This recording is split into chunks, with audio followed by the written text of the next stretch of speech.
افغانستان دا ویډیو سبق ورونه پوي هویسا فرحانه ولي زردا قاری صاحب والے دي ریملا باندې هم شاپونه دي او ډېر بد وي والے دي والي دي بس ته سویل ولې چې والک دی بوالو مړکو دا زما خبره نه مونږ پیله ماته دا چوکا زما دا خبره ولې نه مونږ چوکا ماته شو پیله وځالکو کدا نه مرز ما کته سویل وای غالک بیهوش شو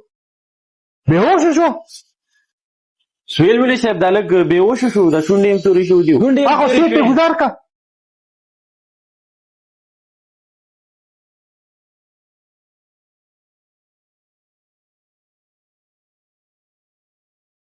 شابه ورو وردا چوکر باندې نورم ماتو د غالب پشان شاوي سبق وای راشه هو وخت سبق راشه شابه أعوذ بالله من الشيطان نوره كمشكاة في شبه المصباح في زجاجة الزجاجة كأنها كوكب دري يوقد من شجرة مباركة إذا سبق لا شرقية ولا غربية شبه لا شبه سبق يا شبه رشانة راش شبه قاری صاحب ما سبق یاد وکړ ما نه اوس یو ما هو ما حامل دورو شبه سبق یاد شبه ها لك رشانة کینما ورشه دی لک را پاسو اپایسو دا څه کوي ورشه اورا اویسا میرا پاس قاری صاحب سبق لا راشه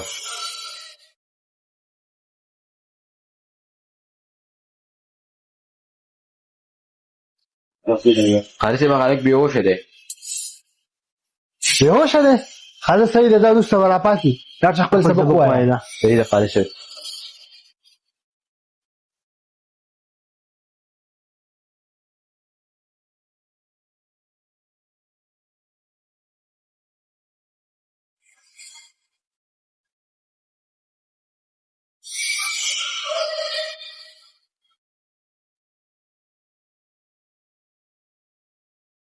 دا یې قاری په دې نه لاومه چک ته ورو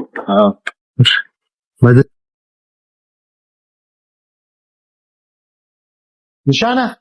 ورشه گیټ پام مو کو څوک راغی ورشه السلام علیکم وعلیکم السلام درمغه دا غاویس خپل راغلیو سفروټ او کپړې می ول راولې دي قاری صاحب ته وای کله غرابار کینو خبري دا ولکه رور می مدرسې ته راوسته ده ورک به شیطانی کول شور شغرب راغسته او دلته خده اوه سرور راغلی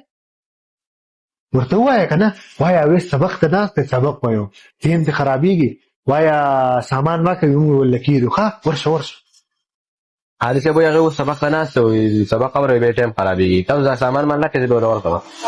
تاسو دا سامان والا مونږ وی چې لګم لیدلې وای نو خبره خوځه بل ټایم براشو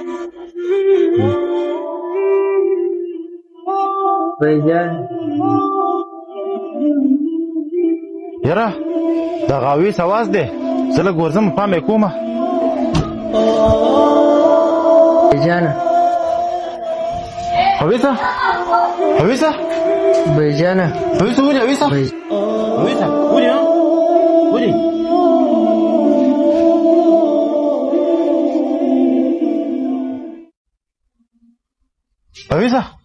هویسا فرحانه ولي زردا قاری صاحب والے دي ریملا باندې هم شاپونه دي او ډېر بد وي والے دي والي دي الله باندې څوک دي والي قاری صاحب ته دا غزول هم ده خو ماشوم وجلې ده راځه چې دا ماشوم ډاکټر لويسو قاری صاحب سره بیا ګورو راځه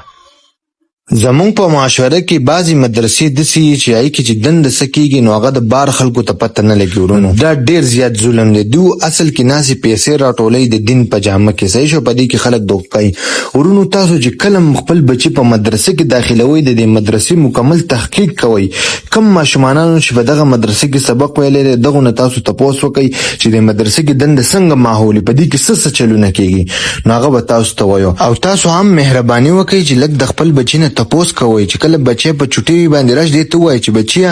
څنګه چل دی په مدرسه کې وال ډیر کیږي که لږ کیږي نورې کمې سزاګانې انسان له ورکوي اخا نور د دې نه علاوه نور کم چلونه په دې مدرسه کېږي چې هغه